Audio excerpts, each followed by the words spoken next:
중국의 한 블로거가 아주 재밌는 글 한 가지를 올린 게 있어서 소개해드립니다.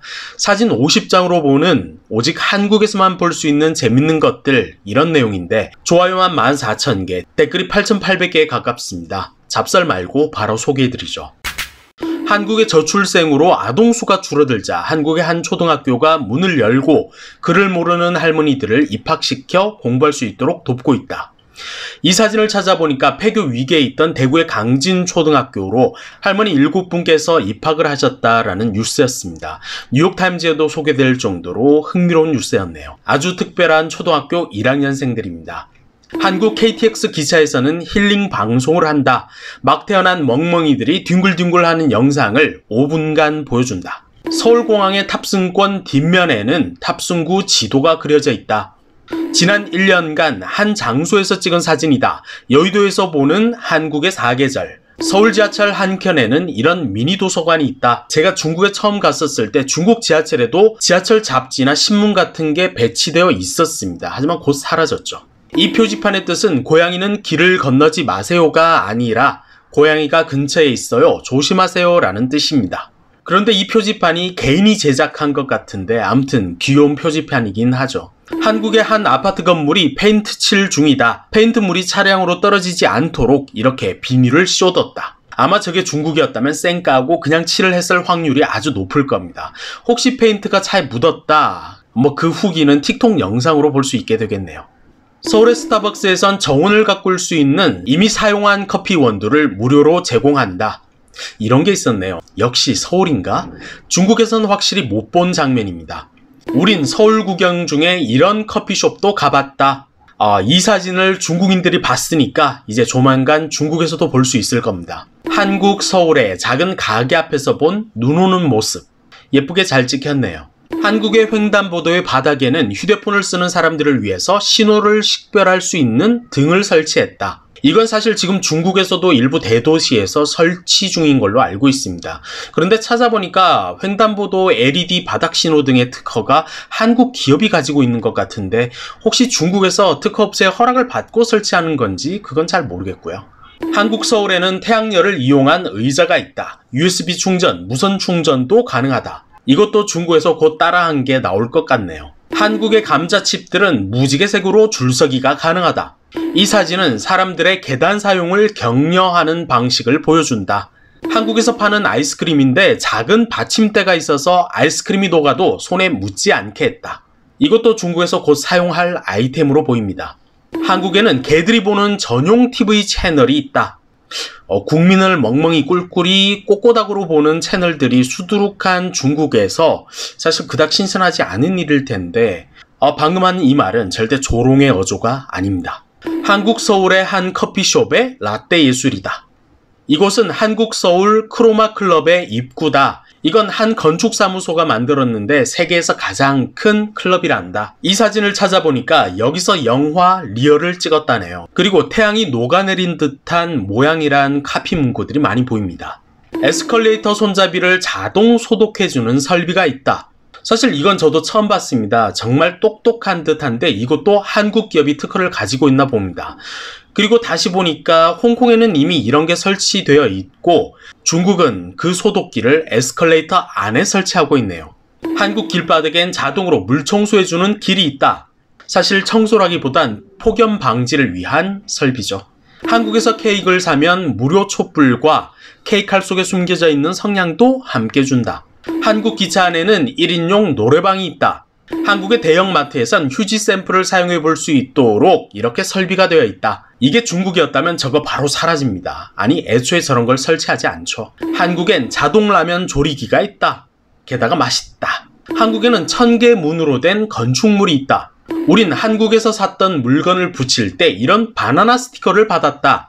이 블로거가 말하는 게 스티커 자체가 신선했다는 건지 공짜로 이걸 준다는 사실이 신선했다는 건지는 잘 모르겠습니다. 한국에는 벚꽃을 주제로 한 병콜라를 판매하고 있다.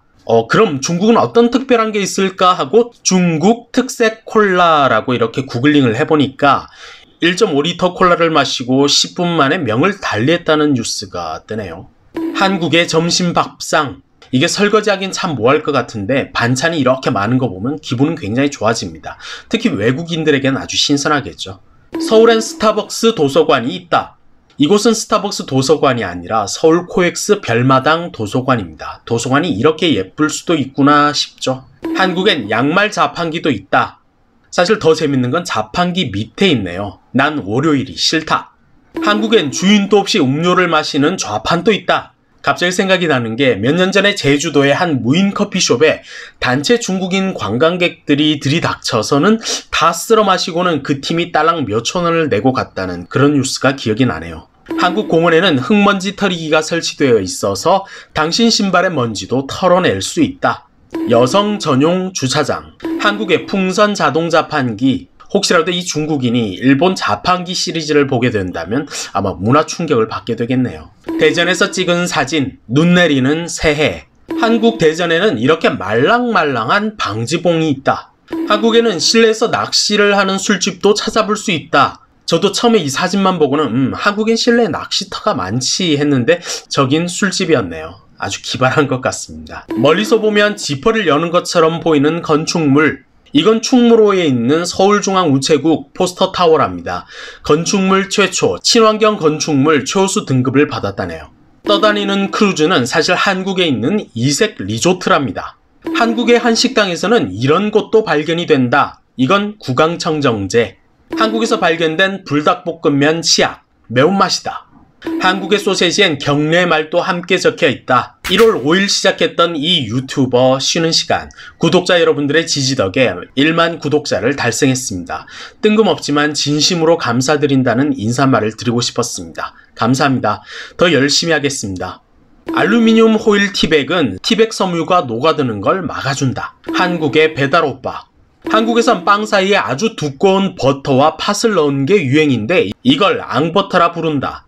한국의 영화관 음료수 뚜껑 위엔 빨대가 2개나 달려있다. 대구 서문시장의 한 계단엔 얼마나 많은 칼로리를 소비할 수 있는지가 적혀있고 또 그에 따라 늘어나는 수명도 함께 보여준다. 한국 서울에서 화장실이 테마인 이 커피숍에서 식사. 피라미드 모양으로 포장된 한국의 커피 우유. 저도 이런 포장팩을 중국에서 못 봤습니다. 찾아보니까 1970년대 우유병을 대신하기 위해서 개발한 게 이 삼각폴이었고 지금까지도 이 시그니처 모양을 유지 중이랍니다. 서울 청담동의 현대차 매장. 여기선 차의 아랫면도 볼 수가 있다.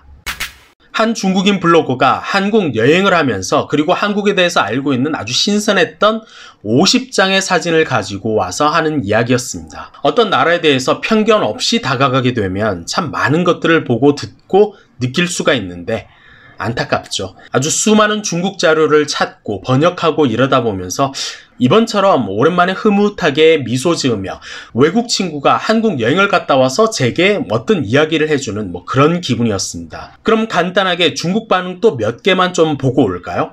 나도 거의 본 적 없는 것들이긴 한데 그래도 저런 건 우리 대중국에도 있을 거라고 생각해. 게다가 한참 전에 보편화됐을걸? 나도 외계인을 본 적은 없지만 난 외계인들이 우리 안에 침투해 있을 거라고 생각해. 저 충전 의자는 너무 과학적인데 신발에 먼지 털이기도 너무 인성화된 설비인 것 같고 저런 건 우리도 좀 있었으면 좋겠다. 그리고 일부 흥미로운 것들이 있긴 한데 다른 건 중국에도 다 있어. 그래 욕봤다. 근데 한국에서 대단하다고 찾아온 저런 것들도 사실은 중국에서 용 쓰고 찾아보고 다니면 다 있는 것들이야. 중국은 더 많겠지. 근데 저 도서관 위에 있는 책들은 꺼내 볼 수 있는 거야? 그냥 정말 알고 싶어서. 신호등 바닥에 불 들어오는 거랑 태양열 충전 의자는 중국에서도 보급됐으면 좋겠다. 외출하는 사람들, 휴대폰족, 직장인들에게는 아주 필요할 것 같은데 저런 건 보편적인 건 아니지. 그냥 개별적인 것 뿐이야. 중국에서도 더 많은 걸 찾아볼 수 있을 거야. 대부분이 서울 거네. 사실 중국의 대도시도 한국과 별 차이가 안 나. 쿤밍에서 리장까지 가는 기차 안엔 술 먹을 수 있는 바도 있는데 피아노도 칠 수 있어. 한국과의 차이는 갈수록 줄어드는 중이지. 저게 인구가 적은 장점이지. 더욱더 우수한 공공 서비스를 즐길 수 있다는 거야. 야, 한국의 빈민가 사진도 감히 찍어서 올릴 수 있겠냐? 네네. 댓글은 안 보는 게 사실 더 나을 뻔했습니다. 직접 비행기를 타고 바다 건너서 한국을 체험하고 그 느낌을 50장의 사진으로 전하는 이 블로거와 집 안에서 키보드로 전 세계를 통달하고 있는 꾸부정한 자세의 거북목 애국 키보드 워리어들의 한 줄 댓글의 차이를 보면 댓글 속에는 그 사람의 삶의 색깔과 경험과 또 그 사람의 가치관이 투영된다는 말이 떠오릅니다.